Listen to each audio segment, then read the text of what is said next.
one. And hey everyone, good morning or good afternoon, good evening where you're at here. Welcome to the BAM podcast, Bobby and Matt Irwin, of course.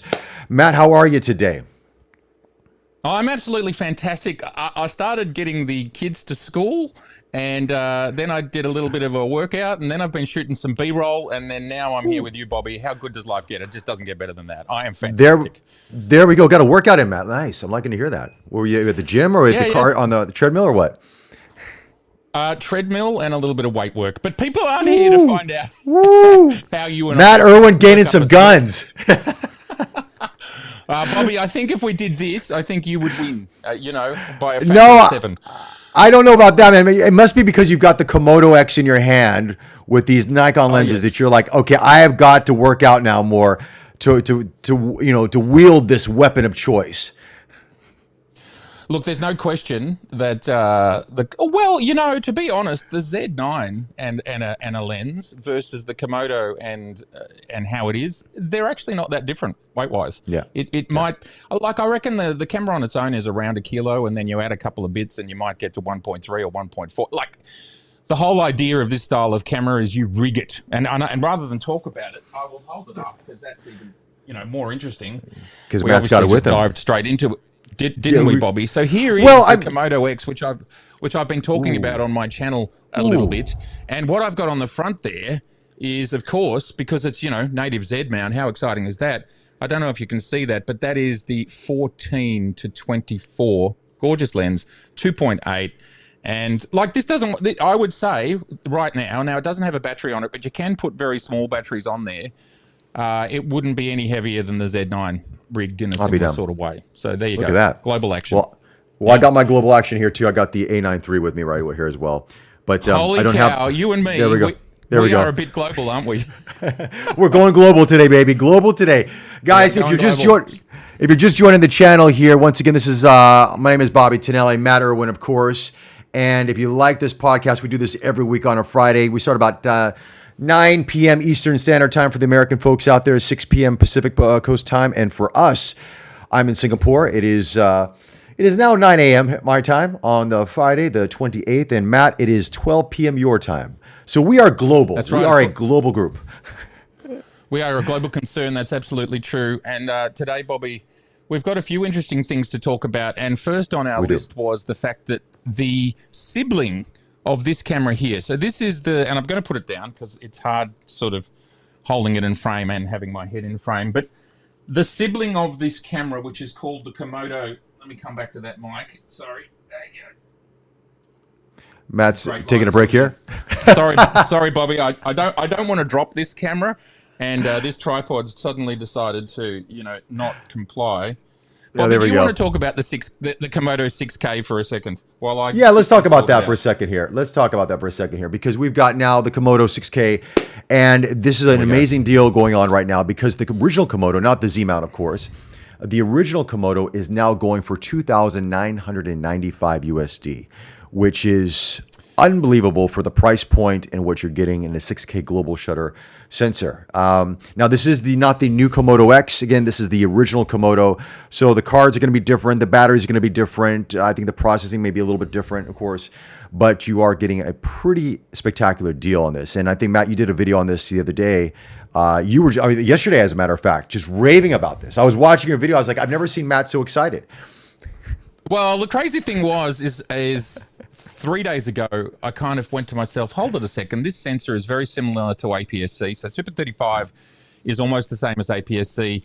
It's got a similar pixel count. It's 19.9 megapixels, so let's call it 20 megapixels. And it's like, well, Nikon now own RED. They now have access to this tech.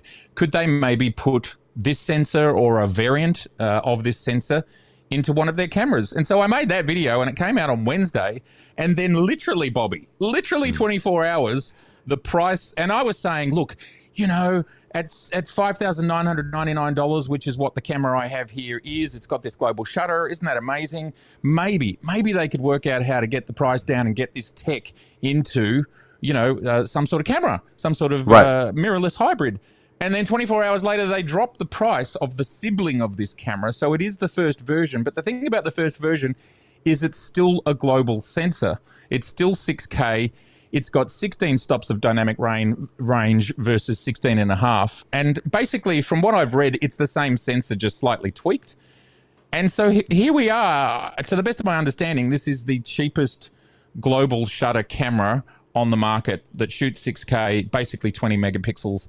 But the other thing that's a bit different to the camera that you have there in your hand, Bobby, is this shoots all of that at 16-bit versus 14-bit. And it will do it for video, which means you can do a shot for 10 minutes or 20 minutes, and it's just going to keep going, right? Whereas, of course, the A9 II, if you put it at maximum warp, it goes for 1.6 seconds. So, you know, I'm not trying to create a competition here, but this is impressive technology. And the fact that you can get it for $2,999 USD, yes, it's a little bit crazy. What do you think, Bobby?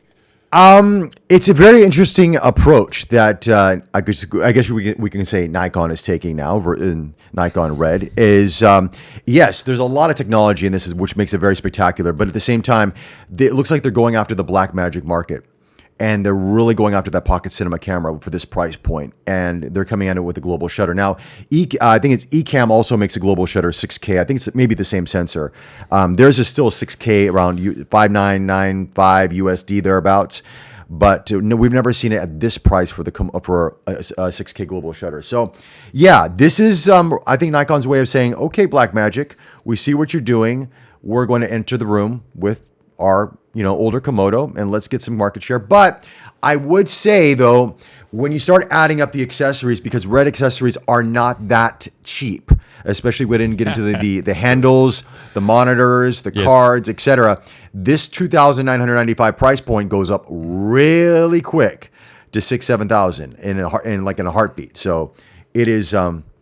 Yeah, it's going to be pricey no matter how you look at it. Jim Orsetti came on the comments and said, does the Komodo have global shutter? Yes, Jim. This is a 6K global shutter, as Matt talked about, 20 megapixels. And this was the first kind of global shutter camera, I believe, to the market. And for at least for the cinema line. And yeah, it's definitely made an impact. And now for $3,000 for a box, not a handle, not a card, not a battery, not a monitor, you have a global shutter. It's true. It's true. Interestingly, CVP made a video straight away when this came out, and they specified exactly what you were talking about. Specified, putting on handles and things. And there are versions that are like 3,000 plus another 1,000, or 3,000 plus another 2,000. For example, you don't need to buy a screen because the RED phone app is so brilliant and it runs wirelessly or via USB-C, that you can actually just either do it with a phone or an iPad. So you don't even need to, and you get full control. You actually get kind of more control, maybe even more control than you can get with the screen, but you certainly get an immense amount of control. And obviously people like Small Rig make accessories for it as well. So, you don't have to, you can buy the RED box, but like you can buy the third-party accessories if you want to, and then it won't be so bad.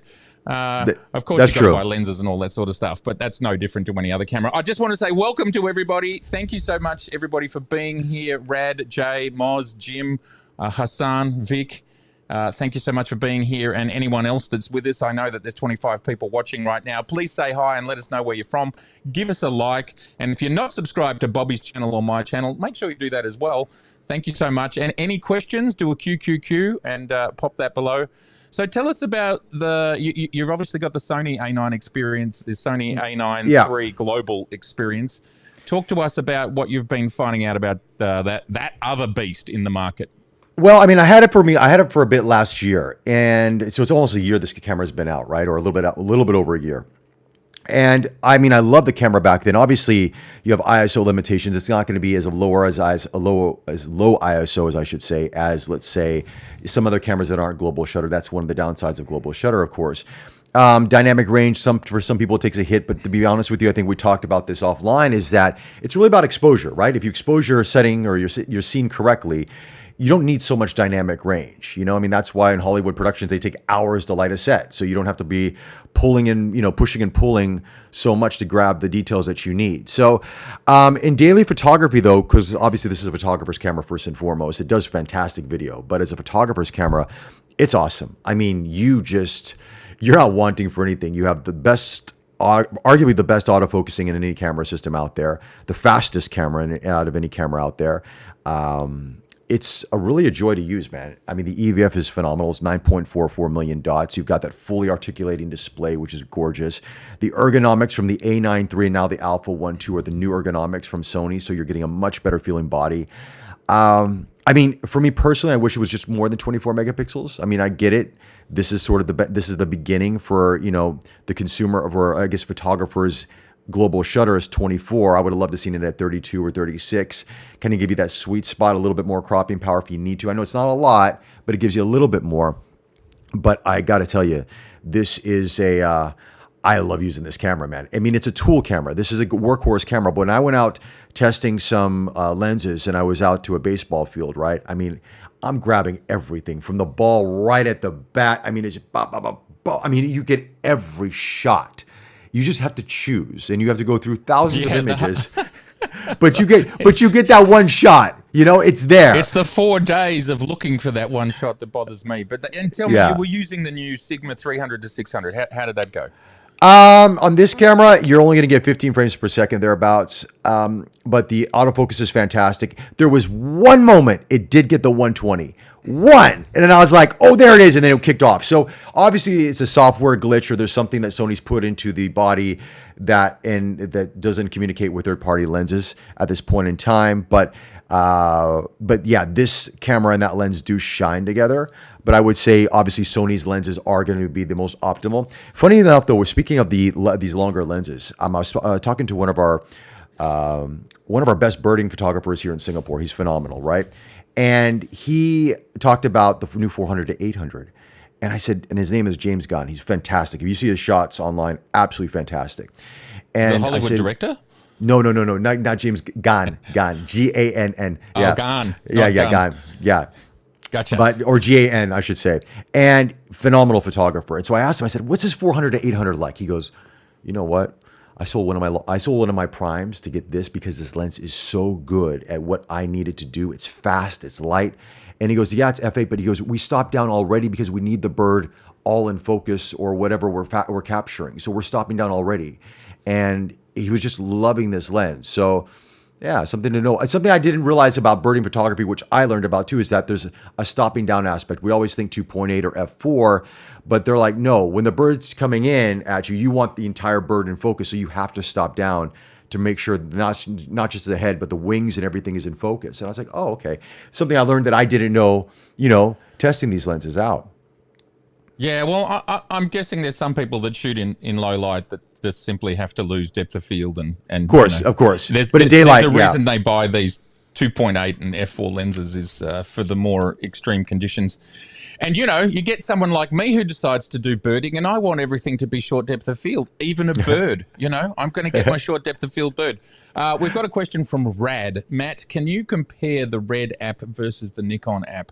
Yes, the RED app is clearly been made to be robust in a professional setting, and RED cameras are only aimed at professional settings. So it's a very powerful, very robust app, and the amount of control is immense. There's pages and pages. It might almost be that the entire camera, I'm not sure it's quite the entire camera, like all the menus, but there are so many. I mean, I'll try and show you in a minute. I'll open it up and show you, but it actually, I don't think it'll work without the camera on. So, no, they're chalk and cheese, and it makes sense. You could literally use the app in a professional setting, and you can use the app in a professional setting to run your camera on a set, and that's pretty exciting. And I will be making videos about it. It's a pretty big learning curve going from shooting, mirrorless to understanding how to work with cinema, not because anything about framing and the creative side of it, none of that changes, but obviously I'm learning about the Red Raw codec, and I'm learning about color grading and all sorts of different things like that. So it's lots of fun, and I'll get there, but it might take a little bit of time. All right. But yes, sorry. So that was that question. I hope that answered that question for you, Rad. Any more QQQs, just let us know. Hello to Di and David. Both seem to be in the Bay Area. So I'm thinking that's San Francisco. Moz is saying right now the small rig cage kit includes side and top handles for the Komodo is $300 off and is only $299. Well, there you go. That's pretty good. So Wow. if you add a phone holder to that, you've basically rigged, because the phone is wireless. And then V-mount batteries, like, they're everywhere and they're all sorts of prices. Like, and what's beautiful about it is I've got all these, I made the video yesterday and I had this enormous small rig V-mount battery on the back, but the actual one that comes with the camera, it's quite small. Yes. I mean, one thing I noticed about the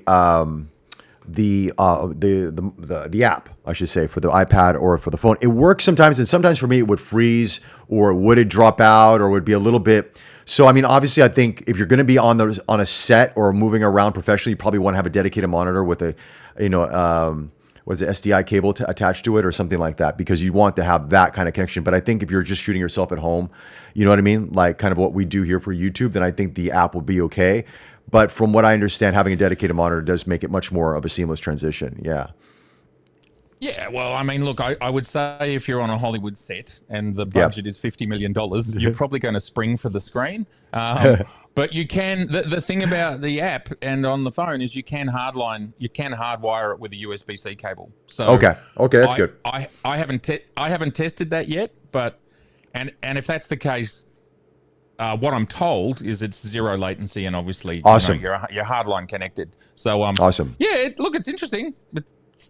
It's definitely very interesting, and and for me the bigger picture is, like, this is today. What is going to come from this technology and these sensors tomorrow? And when I say tomorrow, in the next, let's say, 12 to 24 months, as the Nikon RED team are able to mesh more of what they both are experts in, and I think they're off to such a strong start. I mean, we started with the LUTs, and then we got the firmware and the Z mount on the Komodo X, and obviously the start of, the PZ, we think, is the start of a Cine Lines. I'm pretty sure that they've actually basically said that. So, yeah, fun things to come. Now, what were we going to talk about next, Bobby? The GFX. Did you want to say any more about the A93 before we move on to the GFX? I mean, A93 has already been out for a while, so I mean, I think for a lot of people out there, it's a very specific camera. So those who need it. But I would say, it's a good camera. It's a very good camera. I think everybody knows that. Yeah, let's talk about the GFX100RF, man. This has been a hot topic of conversation over the past week.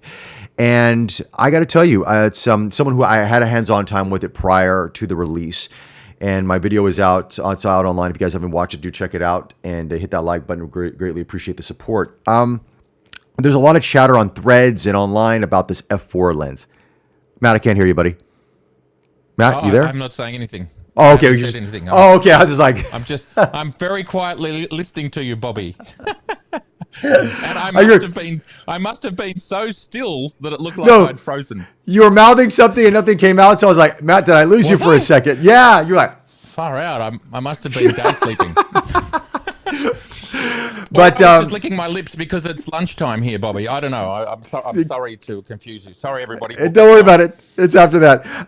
But yeah, anyway, going to this, there's a lot of talk of obviously this f4 lens, minimal, they're not getting the depth of field people wanted. Obviously the IBIS, low light situations. I think some of the Fujifilm, I would say the influencers or ambassadors have been trying to combat this, showing low light images.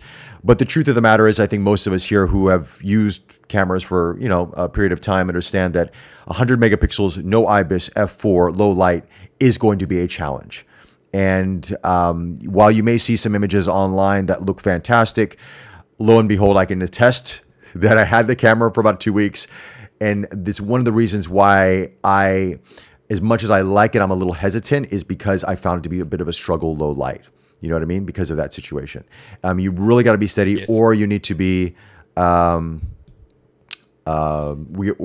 just got to use a tripod. We're getting a comment here. The audio's a little bit off. Okay, let me figure this out here. Yeah. So Bobby, let me turn my mic up a little bit, and Roger, I'm going to turn my mic up to about 90%, and you can let me know whether that's now closer. And Bobby and I, we're going to get really good at the technical stuff sometime, aren't we, Bobby? We are. I mean, Ecamm just had an update and it kind of threw things off a little bit here, so we're trying to figure that out. But do let us know, Roger, if we are better or not. I'm also on my side trying to adjust this as well, so we look balanced on my. Probably be too loud now. No, you're okay right now. You're good. Yeah, so Bobby, I watched your video and I saw that you were taking images of your partner, and you talked about, I think you're at a restaurant or something, and yeah, the low light scenario was pushing it. You've asked the question, is it a hit or a miss? From my perspective, conceptually, it's a great idea, but for my use case, and I'm always about use case. People can talk to me about the best autofocus in the world, but for my use case, none of them, I don't need it. And in this case, for my use case, not having an f4 lens and not having IBIS, not good for my use case. It could have the best AF in the world, not great for my use case. So I personally think that this is Fuji, and of course it's a beautiful camera, and of course it takes beautiful images, and it's medium format, it's 100 megapixels, and for many people's use cases, it's going to be absolutely outstanding. And that's where, as you've talked about, and I've talked about both a lot, we can sit here in our chairs and we can complain about stuff and we can say X, Y, and Z, but I think it's very important to say, my use case is different to your use case. So for some people, it's going to be amazing.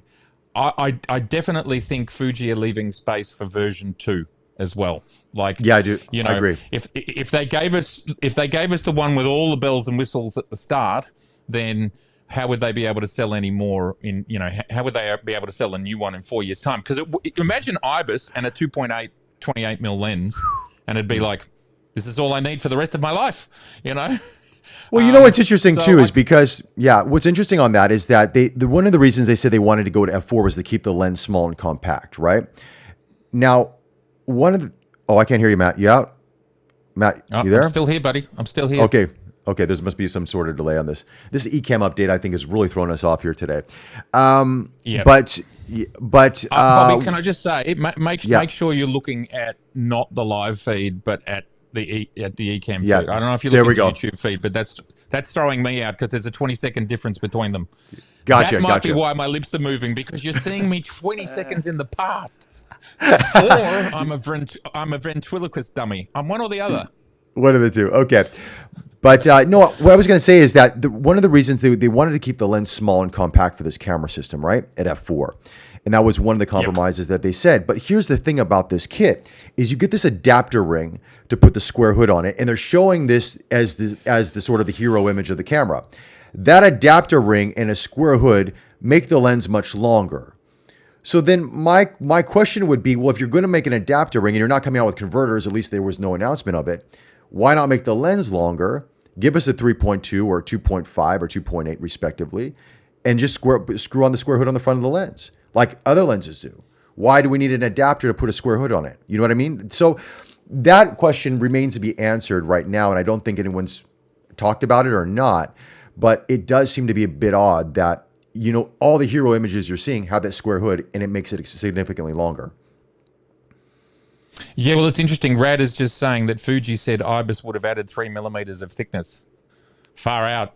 Add that 3mm of thickness. That 3mm is absolutely nothing, and would have completely changed that camera from being something that it's a hard no to far out. I might have to work out how to do this because it's impressive.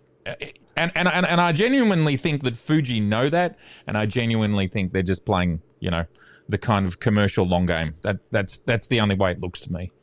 Yeah, I agree, because 3mm is nothing.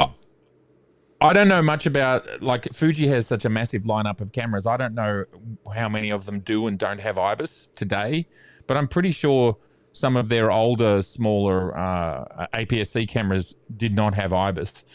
So it might be kind of like this is a reset. We've made all these compact APS-C cameras and, they started off without IBIS and all that sort of thing.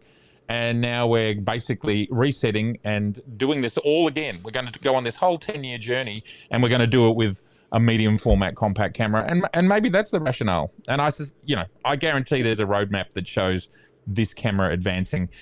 You look at how successful the X100 is, and they're up to 6 now. Yeah. Number 6. What a range of cameras. And I just see this following suit. That's happening. And then they finally did put IBIS in that camera as well. But I mean, the one thing that I think throws people off is that all the GFX cameras right now, the 102, or even the 100, the 100S, the 102, the 102S, all had IBIS. So now they've kind of backtracked for 3mm of, a difference. Now, I don't know. I mean, maybe there's something else to it. Maybe there was battery life that was going to take a hit. I don't know. But it does seem a bit odd.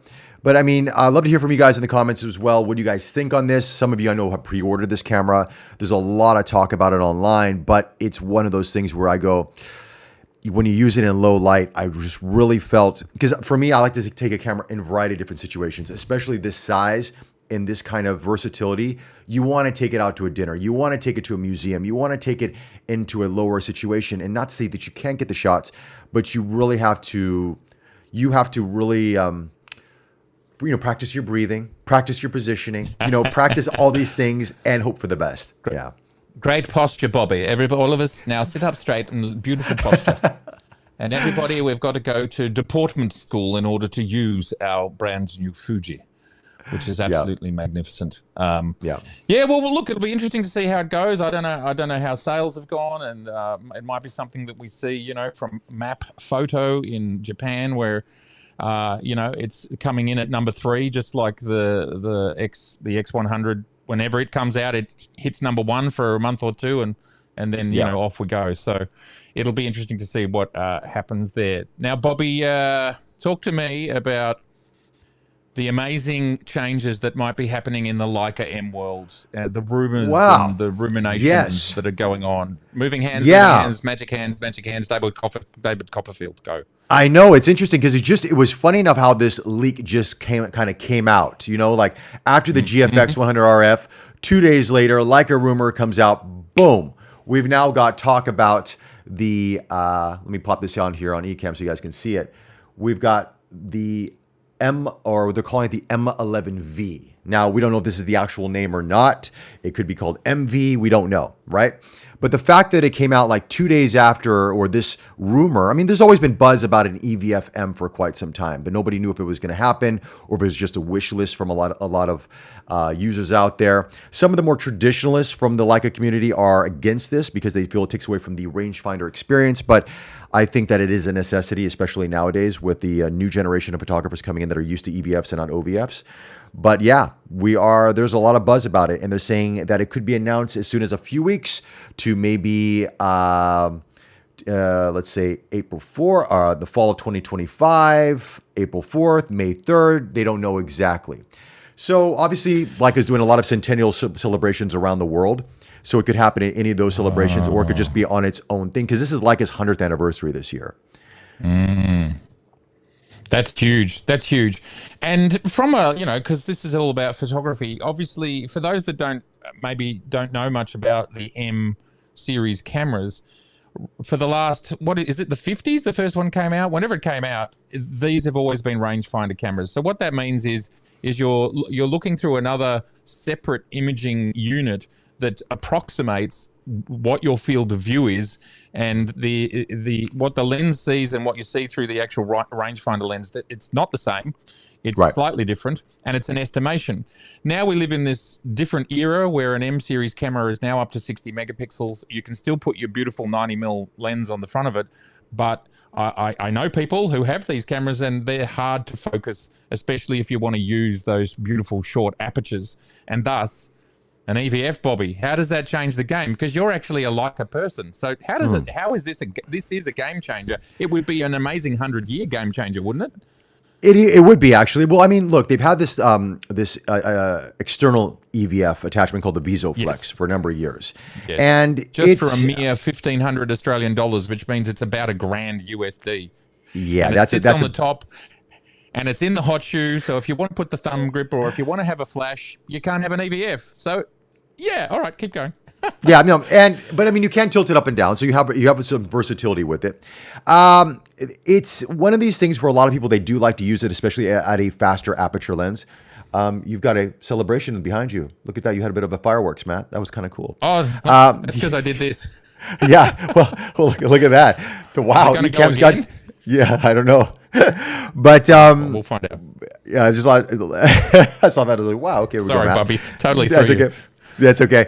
But it's yeah, you do lose some obviously the flash access and stuff like that. But the resolution wasn't always great on the VisoFlex. But Leica's always said that, one of the reasons why, or at least I read this a long time ago, the reason they never gone to an EVF is they never felt that it was the clarity or the optics were there yet, or the resolution was there yet to sort of replicate what they wanted to give, especially into a rangefinder format camera. Now, obviously, now we're seeing 9.44 million dots. We're seeing, higher refresh rates. So I think we're at that point in time where the technology is there, where we are almost emulating OVF to a point where even sometimes enhancing it.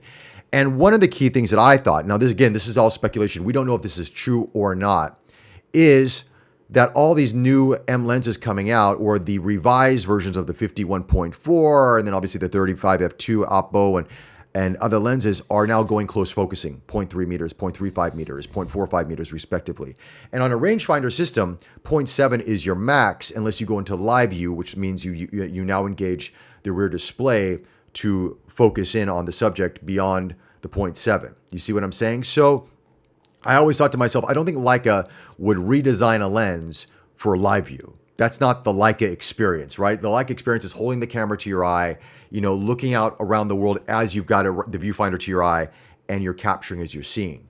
So to me, this has always probably been something they've been looking at, but I think this would be if they were to do it, this is the year to do it, right? 100th anniversary, a new way forward for Leica, especially on the M camera. And I think the way they would approach it, because they obviously know there's traditionalists and there's people out there that are going to go, but this is not technically a rangefinder, is it? Well, that question is going to be answered, I think, if they do announce it. And then maybe the way that they will do it will be quite unique. Or maybe the way that we have to look at a rangefinder is going to change going forward. You know what I mean? So I don't know. Interesting. Very interesting.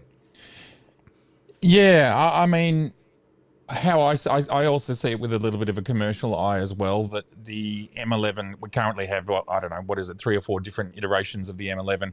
It's such, for what that camera is, it's so mature. It is so very, very good at what it does. I'm a high-res rangefinder camera that uses Leica lenses, and it's superb at that, no question. So what do Leica do to sell you another camera? They could go to a 100 megapixel sensor, but I'm not sure that technology is what anybody wants, let alone whether it would, whether you'd have performance issues with such small pixels. And so it's like, well, what are we going to do to sell the M12? And I sort of see that side of it as well, Bobby. Like they don't want to just stop at M11. And no, of course. And I don't know what else they could add. And Rad is wondering, does the V line, does the V in the Leica mean that the focus will be on video? So will they return to video? That'd be interesting. I mean, I think in this day and age, you may as well have a video option on cameras so that you can do it if you want to. And it's not like Leica can't, probably afford to put in a few extra menus to make that happen. And as we talked about in the last episode, our mirrorless cameras are video cameras anyway. And especially an EVM M series is most definitely a video camera at that point in time. I don't know if they would do it though. I don't think they will. I'll tell you why. They did try. I think it was the M246, if I'm not mistaken. They had video features inside of it. And the thing about that is that I don't know if it was really well adopted because, for users of this camera system, they are predominantly photographers, right? And the video feature may come in handy just to shoot a short clip, but I don't know if it would be, because again, that's another tax on the battery. And now you've got a 60 megapixel sensor, for example. Now you got an EVF, and then you're going to put video on top of that. That's a lot for a camera, at this size to take on. Again, I could be completely wrong, and Leica's got a new way of looking at it, and they could probably do something very unique. What I would love to see is if they do the EVF, is they also add image stabilization inside the camera system, because at 60 megapixels, you are going to notice more handshake. And even on 100 megapixels, going back to the 100RF that we were just talking about, you are going to see more micro jitters versus a 24 or 48 megapixel camera respectively. So at 60, you notice it. So it would be great to see IBIS. That would be a wish list for me. IBIS, EVF, M would be a huge hit. But that's just me. Oh, well, I totally agree. For the purposes we talked about just with Fuji, I wonder, though, if unfortunately that might roll out in the M13, because Leica don't want to give you. It's taken them 100 years to go to well, not 100 years. You know what I'm saying? It's taken them a long time to give you an internal EVF. You might have to wait a little bit longer to get both. Like who knows? Who knows? Yeah. But look, it's very exciting, and I do think it's a logical next step. And of course, knowing Leica, you may well you'll continue to have the option. You know, you'll continue Yeah. to be able to Oh, buy a yeah. rangefinder if you want, and Sure. and you know the M12. So maybe the M12 might have IBIS. That might be a fair call. That might be what they do. If we get an M11 EVF, we might get an M12 EVF and IBIS. That could happen, I suppose. I'm sure. I think if they do announce an EBF version of this camera, like they have the M11D, the M11P, respectively, they do it like an M11V. I think you will probably see that going forward in future lines. I don't know. Again, speculation. We don't know. But it does make sense. By the way, just to correct myself here, it was the Leica M240 Light 100D. Just put that out here, not the 246. So it gets confusing in that naming range. I'm glad Leica went back to the M11, M10, M11 moniker, because the 240, 246, it was all very convoluted back in those days. I mean, you know what I mean? So thanks Light Hunter for the correction. The 240, was that like a 24 MP? Is that what that was? Yeah, all 24 MP back in the day. So I wonder why they went 240. That's weird. Thank you, everybody, for being here. Please don't forget to like. The like is great. That helps get the stream out there. If you have any questions, QQQ. Bobby and I are happy to talk about anything. And Bobby, what's next on our agenda to talk about? I wanted to talk about, so I've got a hard out today, which is I've got to go deliver a very large print to a client. And so, yes, I've been a photographer for 35 years, and how I've made most of my money over this time is actually selling my artwork in books and calendars and large format prints. I actually ran my own galleries for almost 25 years. And today, we still do them. People still want prints on their walls. And I just wanted to, have a bit of a chat about the idea that we all talk a lot about cameras and megapixels and speed and global and frames and all this sort of stuff. But, who's printing? Who's having fun with prints? Does anyone ever actually slow down and put their images on the wall behind a piece of glass? What are people doing? Now, of course, Bobby, you had a really beautiful and interesting product on your channel, which was a digital frame, which I quite like that idea, and I need to get into that. Bobby's just thrown up on the screen the actual image. Now, I have literally thousands of images on my website, and, you never know why people choose what they want to buy. And this particular image was taken in 2012. I think that date's actually wrong, because I tell you an interesting thing, Bobby. They decided to print this 1.4 meters, which is is about 4.5 feet. That's enormous. And this was shot on the D3, 12 megapixels. So what I decided to do, Bobby, was like, I've still got the raw file. I haven't processed this image in the modern era. And perhaps with modern processing, seeing as it's only 12 megapixels, can I get more out of the file today than I did with raw processors, raw converters, 15 years ago? So I came back and I reprocessed it through a mixture of, I think I did it all through Photoshop, just using the Photoshop RAW importer, which allows you to do AI. And I did because this is on a D3, right? So we're talking D3, 12 megapixels. D3, I'm getting confused. I'm looking at the wrong screen. D3, 12 megapixels, and we're making it this enormous. So I was able to remove the noise, and I did it really, like the slider was way down, like at 10 or 15%. Did a perfect job of removing the noise. And then I just literally pixel doubled in Photoshop, taking it from about 4,200 or 4,000, around 4,200 pixels on the long edge, out to 8,500 pixels. And the damn thing, even so, it's from a 12 megapixel sensor. It's blown up as a print. It's a print on paper, not canvas. Canvas is more forgiving. Looks amazing, and now it's about to be delivered to a customer. So I'm just wondering, how much do people print? Talk to us in the comments. And Bobby, do you print? Do we ever get around to printing? Actually, I did. I think it was about 2 years ago. Canon they loaned me one. I think it was a Pro 1000 printer. I think it does up to A2 or A3 size, right? And I love that printer. It was absolutely awesome. And I had it with me for a few months. And I printed a ton of photos, a ton of them around the house. And it kind of decorated our home here. And it was a beautiful experience. And it also teaches you a lot about photography, what our cameras actually can do, all this sort of pixel peeping that when we look on a digital screen versus print, vice versa. So from an educational standpoint, it teaches you a lot, but also about color grading. What works on a digital display doesn't always translate on a print, and vice versa. But I mean, I was printing APS-C images, very large size, 24 megapixels, more than enough. I mean, beautiful. Then of course I tried 100 megapixel medium format images, and it's absolutely spellbinding. I mean, it's like, wow, you know what I mean? But it teaches you as a photographer, especially when we talk on this channel, is that when we talk about noise and all these things that we'll see, when it comes to a print, it doesn't always translate the same way. And so there is this fallacy out there, you know what I mean? So sometimes I think we always want the cleanest image possible, but it's also good to have a little bit of texture, a little bit of grain. It adds something to the image. It makes it look more organic, more real, more lifelike versus everything that's just super sharp and super clean. But I would love to see what you do with this image, Matt, with today's technology. Topaz, let's say Photo AI, or even with Lightroom now with their denoising options.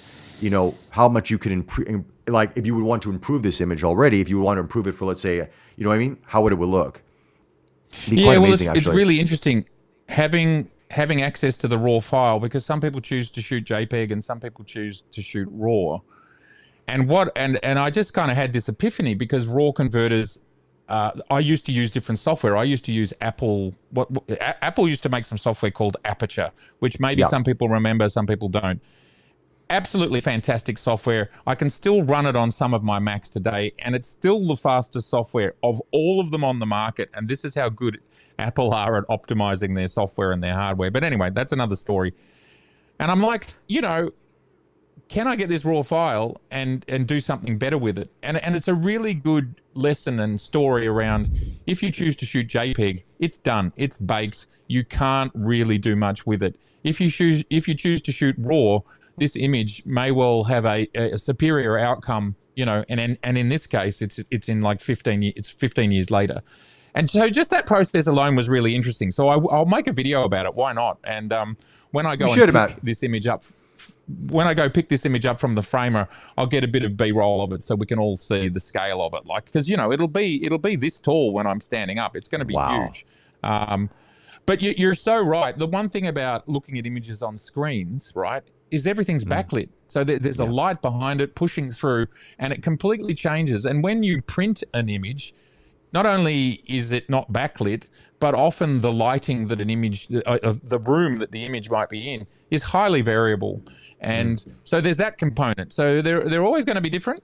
And then, as you say, the process of printing is much more forgiving on grain and even like everything about it. Because what you find is when you print an image, there's actually a story and there's emotions behind it. And they I don't want to use the word trump, but they trump those emotions and the moment. All that stuff absolutely overrides, all of the technical. And I'm someone who's sold my images, and I've probably sold somewhere between 250,000 and 500,000 images. And I can tell you, it might be 1 in 10,000 people that get technical, and everyone else is about the emotions. They're about the moment. They don't even know what camera you're using. They don't even care what camera you're using. So as much as we deep dive into all of this crazy stuff, at the end of the day, I would highly recommend, and like Ray is talking about, he prints his own work, and Ray and I talk a lot offline about our printing and our love of printing.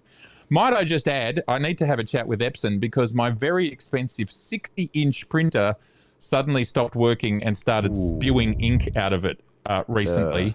And I'm quite concerned that $15,000 printer is going to be very expensive to fix. And it was literally 1 year out of warranty, which is like amazing. And I'd bought the extended warranty, and this is a fully industrial commercial printer designed for printing day in, day out, 5 days a week. And I don't print anywhere near its limits. So anyway, that's okay. That's a story for another video and another time. But Yeah, printing is another whole angle. And I started my printing journey in the darkroom. So, and what I love about the darkroom is you've got an enlarger, you've got exposures, you've got actually got apertures, you've got all these things. And to me, I see the darkroom as like photography in reverse. So getting into a darkroom teaches you a lot about photography and shutters and apertures and exposures, and even dodging and burning teaches you about photography. So I thoroughly recommend people, if you haven't been printing or haven't thought about printing or have never printed, spend some time printing, I reckon. Yeah, yeah. I mean, these printers, I mean, they're now coming down in price. I mean, obviously you can get a really decent, good photo, like professional photo quality printer for, a fraction of what they used to years ago. But obviously it's the ink that gets you. The ink is the so expensive portion of it, Yeah. But yeah, it's a consumer game. Like maybe in this country, the cheapest 44-inch printer might be something like $7,000. So maybe it's like $4,000 or $5,000 US. Yeah. And that's not so bad. But you're right, it's the inks. But luckily, can you believe it? My cartridges are get this. They're 700 mils, so almost a liter of ink. They're about $300 each, and there's 10 of them. So it costs you $3,000 to populate the printer. Now, I tell you a crazy thing. When your printer finally dies, and you might have $2,000 worth of ink sitting in it with nobody wants secondhand cartridges. It's like, well, you give me $50 for this cartridge that's been, half used. No, nobody wants to do that. So yeah, it's an expensive business. And if you're not printing a lot, and there is a sweet spot between it being enough, and then it just, then it becomes, but printing, get into it. Even if it's on your desktop, Canon, Epson, they're all great. Live the dream.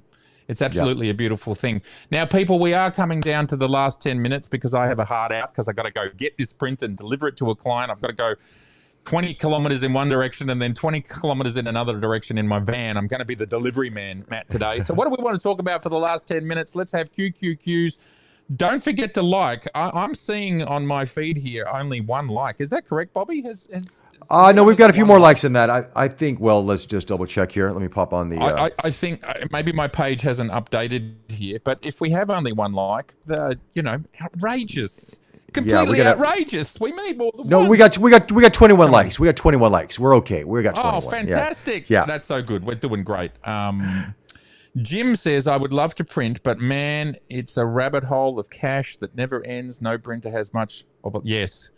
I hear you, and that's what I'm talking about. It's look, it's interesting. I've sold prints since 1990, and the interest in prints has slowly gone down and down and down and down as Instagram has happened and digital screens has happened, and everything has eroded this industry. So it's interesting to see. Yes, Mozman says owning a photo printer is like owning a boat. It's completely true.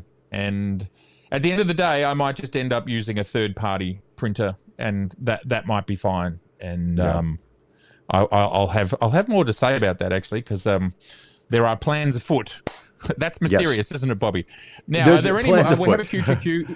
Is there Nikon news coming soon? Asked Jay Blue. Jay, there's always Nikon news coming soon. Always. They are a commercial endeavor, and they are always going to release new lenses, new cameras, new firmware.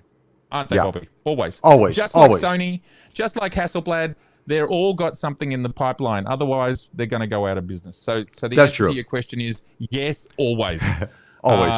But there was another question that someone asked a little bit up there about, and they were asking you this, Bobby, which was... because you actually... Yes, let me see that. Let me see where David said that. Now, David's asking you, I've actually made 2 videos about this, David, but he's asking you, Bobby, will they ever make a true D500 replacement? Hard to say. You never know. You never know. They may not be, it may not be called a D500 or a Z500. I saw your video on that, Matt. It could be called something else. But you never know. I think, obviously Nikon wants to expand their Z mount camera systems. So obviously they have, the Z6 III, the Z52, the ZF, the Z8, the Z9, and obviously, they got the Z6, they got the older ones as well. But you never know. You never know what they have up their sleeve. And you may not see the name Z500. Could come under a different name, but I wouldn't be surprised if they have something that comes along with like that. I mean, that sounds like a very, I mean, obviously it was a 10 frames per second, 21 megapixel camera. So it doesn't seem to be like too far off from what they could make, you know, but we just don't know what it'll be called or if they will do it. You know what I mean? Yeah, look, to me, it simply comes down to, is there a large enough market? And, you know, we've been having this discussion for about 3 years now. Would they ever replace it? And as cameras like the Z8 has arrived and the Z52 has arrived and the Z6 III, to me, all of those three cameras meet some of the users of the old D500. And the argument could be made that it's like, well, you know, 20% of D500 users went to the Z8, another 10% went to the Z52, and a few more went, and you know, and for things like the D500 used to work very nicely with the 200 to 500 mil lens, and now we've got the Z6 III, and we've now got a 180 to 600. So it's just giving you that a bit of extra reach that APS-C gives you. So maybe you could just get a Z6 III and that newer 600 mil at the long end lens rather than 500 mil at the long end lens, and you're getting very close. And the camera is 20 frames per second in RAW. Obviously, it's got bird detect and all those sorts of things. IBIS that was never in the older cameras. And so what I see is a lot of people that were after that camera, some of them, a percentage, and I don't know the number, and please let us know in the comments below, they've already made a choice and they've chosen something else. They've gone in a different direction. So ultimately the question is, yes, of course the world could have a Z500, but is there enough people to actually buy it to warrant putting it into the market? And part of the videos that I was talking about is, well, Nikon now have access to this sensor, which would absolutely be perfect. Could they bring the price down enough? Lo and behold, they just brought the price down to if you look, so the D500 cost 2,000 USD in 2016. If you put inflation into that, which I used an official US CPI calculator, $2,000 is now worth $2,560. So if that camera came in at $2,999 and is mind-numbingly superior to a D500 because it's global, because it shoots lots faster, because it's potentially 16-bit, it's got IBIS, on it goes. 2,999 is a steal. Now, what I hear is, people going, Matt, hold on a second. A global shutter 16-bit, the camera's going to be this big. You know what I mean? Yeah, you're going to be holding it like this, walking around. It doesn't need to be 16-bit. That's fine. And remember, you've got an A9 III on your desk, which is not that big, and it's global, right? And it shoots at 120 frames. Yeah, but anyway, I think something that's really important to take on board is it's like, okay, we want the best birding camera. You know, we really want that D500 experience. All right, well, but then they go, but we still want it to be for the same old price. And it's like, well, do you want the best or do you not want the best? And if you want the best, you've got to pay for it. So I don't know. I feel like a lot of that market's been satiated with those three other cameras I talked about. And then there could be this amazing opportunity to get the Ferrari, right? To get the Ferrari of APS-C action cameras. But if people aren't prepared to buy them, then bang, you're out. So I don't know. That's my answer to it. Yeah, I don't know. I don't know the future of high resolution APS-C for going forward. I mean, I really don't know. I mean, I'm kind of on the fence with APS-C, to be frank with you. I feel like we're now at this level where we have 45, 47 megapixel full frame cameras. You just do the, the APS-C crop inside of it. You're basically what you were before, but now you have the ability to go full frame or go APS-C. You have that option in the camera system versus having a dedicated APS-C camera. I don't know how many people would buy a dedicated APS-C Nikon camera. I mean, obviously you'll have your birders, but how many people would actually pick that up nowadays? You know what I mean? Yeah, especially because they don't have a lot of lenses for it. Yeah. In my world, the Z8 is beautiful because you can have a 400 mil lens on it, and you get 400 mil, and it's full frame, and then you can literally hit one button, and you're in DX, and it's suddenly a 600 mil equivalent. Yeah. And you've still got your 20 megapixels. You're kind of in the best of both worlds. Now, is it a little bit compromised? Sure, it's a little bit compromised, but suddenly you've got this full frame 45 megapixel camera. And if the bird's flying at you and you can suddenly improve your field of view by 50% by just tapping one button, you're living the dream. So it's hard to offset that. And with the Z8, right now, the Z8's like 3,300 USD. It's extremely affordable. If you're on the fence about thinking about a Z8 and you live in the States, honestly, it's a lot of camera for that a ton money. of camera. And It's a lot. and I believe they're probably doing that because obviously the Lumix just came out, right? And that's around the price of the Lumix. But yeah, there you go. Any more? We got a question from Light Hunter, and also welcome Caffeinated Cameras. No worries, you're late. You can catch us on the playback. But great to have you here. Great to have Brandon here and Craig and still Moz is here. That's absolutely fantastic. What do you think the TKO leaving means for Pentax Film Project? I don't know what that means. Bobby, do you know what that means? I've heard of something. I don't know a lot about it, but I would say I think Pentax has probably had a lineup of what they want to do in the film project for a number of years. So I don't know if TKO leaving makes a big difference. I think there was a pretty good success with the Pentax 17, if I'm not mistaken. So we'll see. We'll see. I mean, I think the problem that a lot of these camera companies face with film is the price of film. And if Kodak can sort of regulate their pricing and bring it down, or if they allow other third-party film, smaller independent film companies to make film without penalizing them, then I think you may see a resurgence. But I do feel right now, I understand it from a business perspective. Kodak wants to protect what they own, and they want to decide who they sell it to or who's making film, because it obviously cuts into their profits as well. But I feel like there's a battle in the film industry right now, which is a bit unfortunate, and it feels a bit more. I don't want to label it, but it feels a bit greedy right now versus actually, trying to build a community as a whole. Because what's happening is a lot of these independent labs, they would make their own films from Kodak film stock, remove the ramjet respectively, create their own film look or whatever the case is, process it a little bit different and sell it.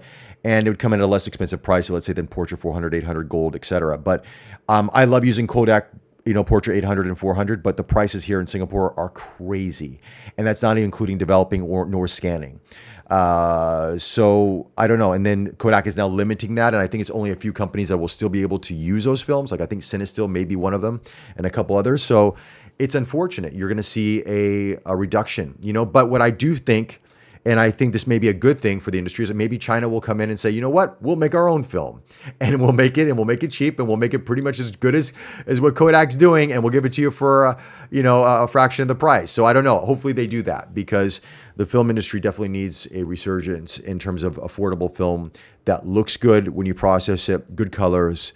And I think it will get the industry excited. So kind of not really an answer to that one, Light Hunter, but it's kind of like, camera companies are developing 3-4 years in advance. So you never know when somebody leaves or a department leaves, it doesn't mean it's the end. It means that they've already planned this for quite some time.